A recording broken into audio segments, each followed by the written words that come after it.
పనిచేయదు. ఒకటి 5 నంబర్ ఎక్కడ పనిచేయదు. మీ మొబైల్ నంబర్‌లో 1 ఉండాలి, 2 ఉండాలి, 3 ఉండాలి, 4 ఉండాలి, 5 ఉండాలి, 6 ఉండాలి. అలా ఏం లేదు. ఆ మొబైల్ నంబర్ ఎవల పక్కన ఉన్నదో అది ఇంపార్టెంట్. ఏ నంబర్ పక్కన ఉన్నదో అది ఇంపార్టెంట్ గానీ, మీ మొబైల్ నంబర్ ఎక్కడన్నా 5 ఉంటే సరిపోతది, ఎక్కడన్నా 2 ఉంటే సరిపోతది అన్నది అవన్నీ గుడ్డి మాటలండి. ఎవడి మాట నమ్మబాకండి. ఎందుకంటే ఒక గ్రహం ఇంకో గ్రహం పక్కన ఉన్నప్పుడు నెగెటివ్ గ్రహం పక్కన ఉన్నదా, పాజిటివ్ గ్రహం పక్కన ఉన్నదా అది మోస్ట్ ఇంపార్టెంట్. దాని ప్రకారంగా మనం చూసుకోవచ్చు మొబైల్ నంబర్ జోడిగా ఎలా వర్క్ చేస్తదని.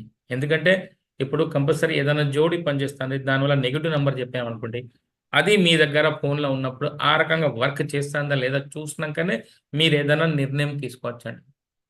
Only negative, negative, negative, bad, bad number అని చెప్పడితే అలా మీరు తీసుకోబాకండి. దయచేసి కంప్యూటర్‌లో ఏసి కూడా చూసుకోబాకండి. ఈ నంబర్ బ్యాడ్ నంబరా?